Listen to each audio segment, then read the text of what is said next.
कक्षा 10 chapter 1 exercise 1.3 का question number 1 सिद्ध कीजिए कि वर्गमूल 5 एक अपरिमेय संख्या है। परिमेय और अपरिमेय संख्या मैंने चैप्टर की स्टार्टिंग में तुमको बता दिया था।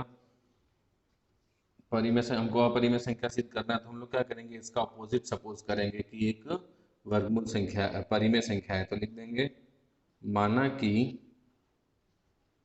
वर्गमूल 5 एक परिमेय संख्या है। परिमेय संख्या क्या होती है? P बटे Q स्वरूप में, जहां P तथा Q पूर्णांक है और Q not equals to zero. Q कभी भी जीरो नहीं हो सकता और HCF P और Q का कितना होना चाहिए? एक। तो वो हमारी कैसी होती है? परिमेय संख्या है। वर्गमूल 5 को मैंने परिमेय संख्या माना है तो P बटे Q क्या हो जाएगा? वर्गमूल 5। वर्गमूल 5 के बटे में कुछ नहीं है तो मैंने मान लिया एक। इसका गुना इसमें, इसका गुना इसमें, क्रॉस गुना करेंगे तो P का गुना एक में होगा तो ये P, इसका गुना हो जाएगा तो वर्गमूल 5 Q। अब क्या करेंगे, दोनों तरफ वर्ग करने पर, दोनों तरफ वर्ग करने पर तो ये हो जाएगा P का स्क्वायर वर्गमूल 5 Q का स्क्वायर। P का स्क्वायर हो जाएगा P स्क्वायर, वर्गमूल 5 का वर्ग करेंगे तो कितना, वर्ग और वर्गमूल कट जाएंगे यानी 5 और ये Q का वर्ग। अब देखो P स्क्वायर के गुणनखंड में 5 है, 5 गुना Q स्क्वायर मतलब P स्क्वायर 5 से विभाजित है, इसलिए P स्क्वायर यह 5 से विभाजित है। अतः P भी 5 से विभाजित होगा। क्यों होगा? देखो एक एग्जांपल देखते हैं। अगर कोई संख्या है, जैसे 3 का वर्ग है, 3 का वर्ग है वो 3 से डिवाइड होगी तो 3 भी क्या होगी? 3 से डिवाइड होगी। वही चीज़ यहाँ पे देखो, P का और 3 का वर्ग अगर 5 से डिवाइड है तो P खुद भी क्या होगा? 5 से भाग जाएगा। 3 का वर्ग 3 से भाग जाता है तो 3 भी 3 से भाग जाएगा। समीकरण नंबर 1।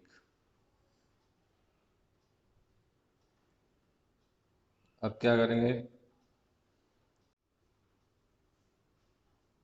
इसलिए P बराबर 5R। 5 मेरा 5 से, P मेरा 5 से विभाजित है तो 5 का कोई गुण, P का कोई गुणनखंड होगा 5 गुना R। यहाँ पे भी सेम, दोनों तरफ वर्ग करने पर, दोनों तरफ वर्ग करने पर P का हो जाएगा P का वर्ग, यहाँ पे होगा इसका 5R का वर्ग। P का वर्ग होता है P स्क्वायर, 5 का हो जाएगा 25, R का R स्क्वायर।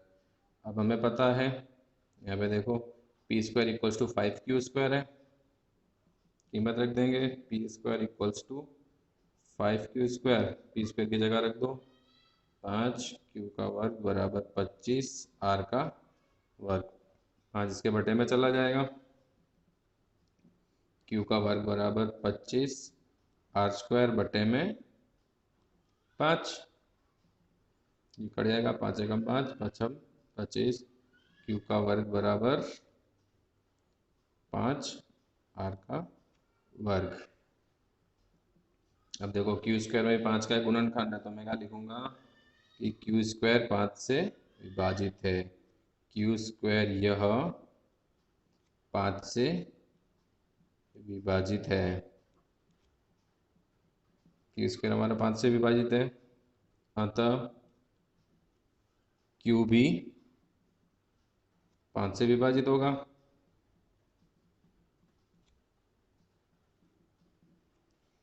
समीकरण नंबर 2। समीकरण 1 में क्या मिला, पी हमारा 5 से विभाजित है, क्यू समीकरण 2 में क्या मिला, क्यू हमारा 5 से विभाजित है। तो समीकरण 1 और समीकरण 2 पर से हम कह सकते हैं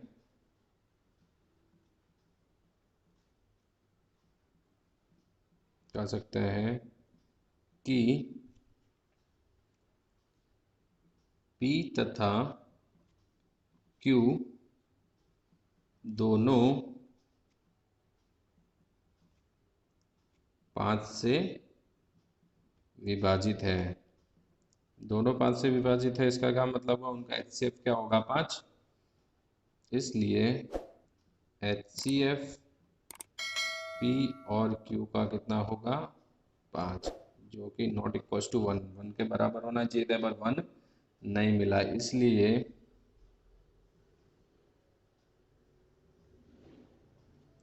इसलिए हमारी अवधारणा विरोधाभास है, जो हमने माना वो रॉन्ग है, मतलब विरोधाभास है।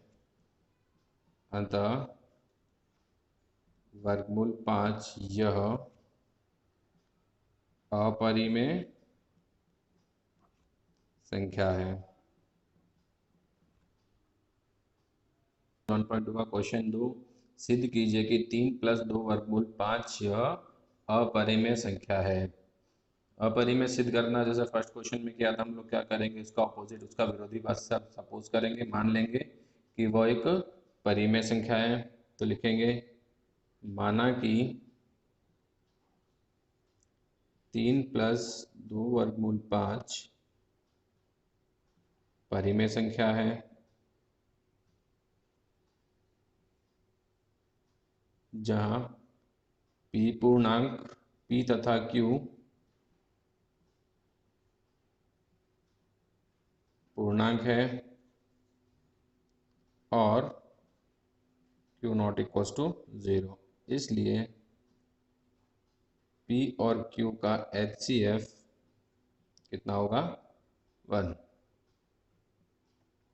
तो 3 + 2 वर्गमूल 5 बराबर P बटे Q। इस तरह के सवाल में हम लोग क्या करेंगे, जो वर्गमूल वाली संख्या है उसको एक साइड रखना है, बाकी सबको दूसरी तरफ भेज देंगे। तो सबसे पहले प्लस का 3 इस तरफ भेजेंगे, माइनस का हो जाएगा 2 वर्गमूल 5 बराबर P के बटे में Q -3। 3 के बटे में कुछ नहीं है तो 1, क्रॉस गुना कर दो इसका, 2 वर्गमूल 5, 1 का गुना P में तो P माइनस Q का गुना 3 में तो 3Q बटे में Q का गुना 1 में करेंगे तो Q। अब 2 यहाँ गुना में, सब बटे में चला जाएगा, तो वर्गमूल 5 बराबर P - 3Q बटे में 2Q। यहाँ P - 3Q बटे में 2Q एक परिमेय संख्या है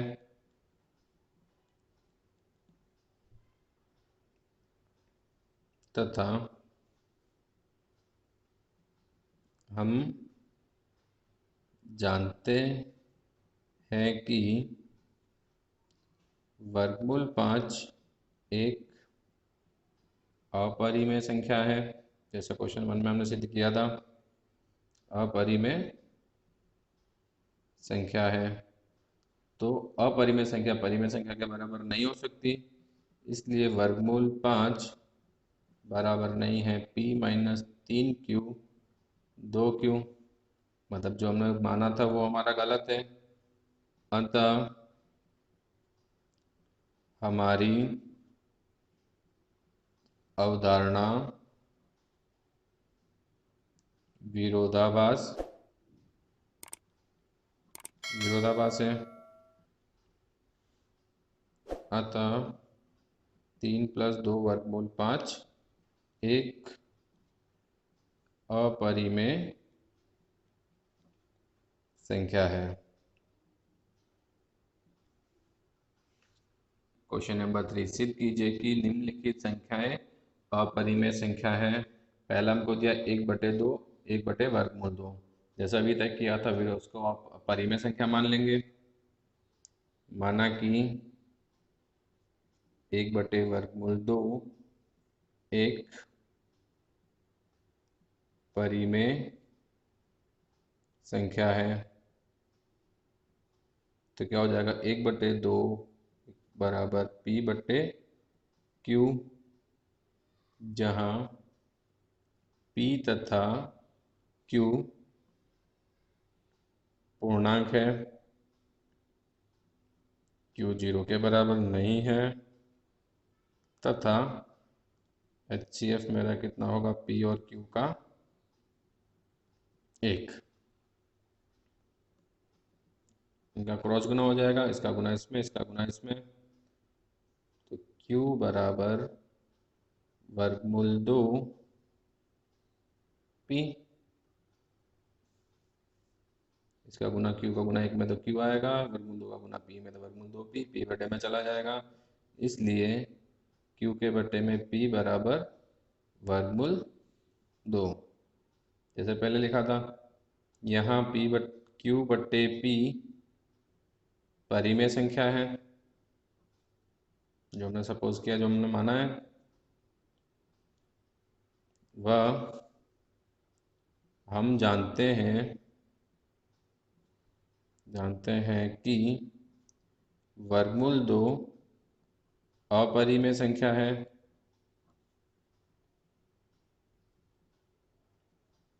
√2 अपरिमेय संख्या है, इसलिए Q बटे P बराबर नहीं है √2, अतः हमारी अवधारणा विरोधाभास है।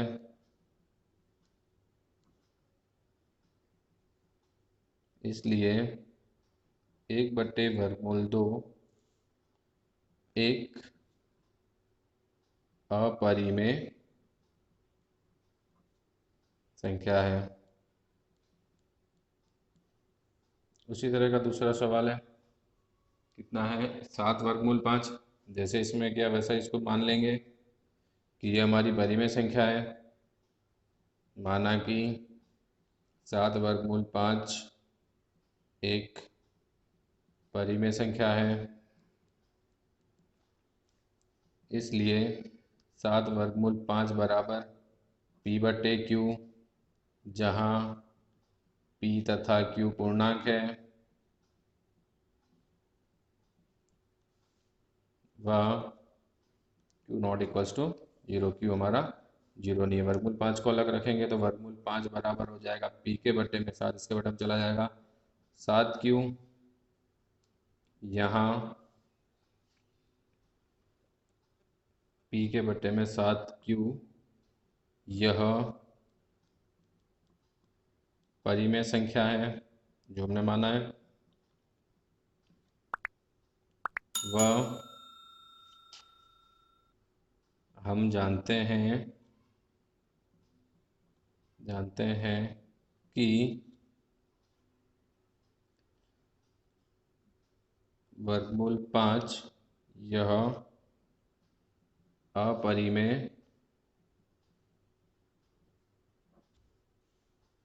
अपरिमेय संख्या है, इसलिए हमारी अवधारणा विरोधाभास है।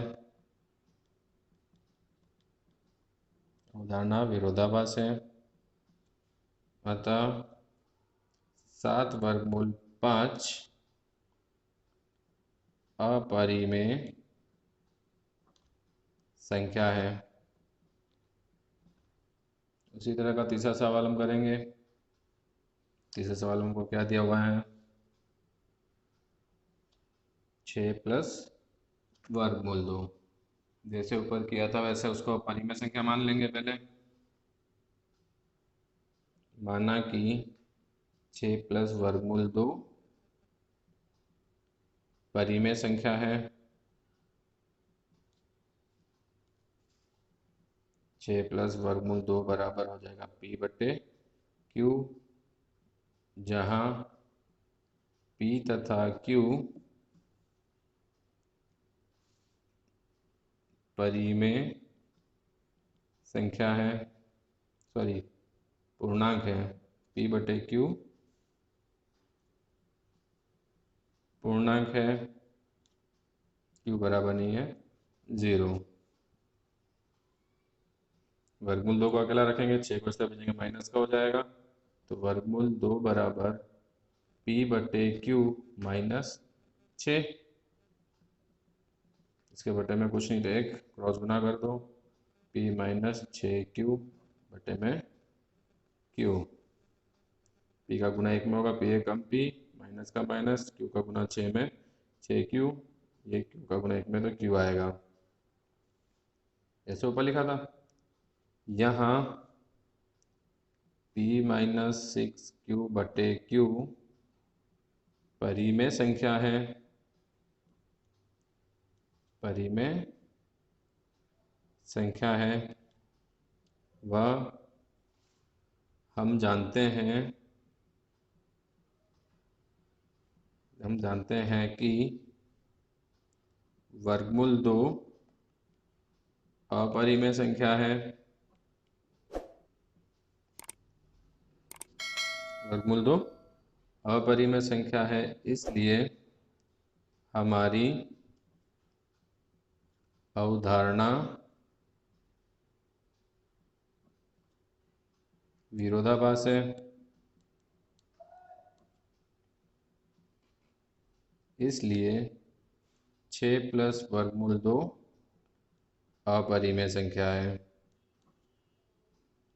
अपरिमेय संख्या है।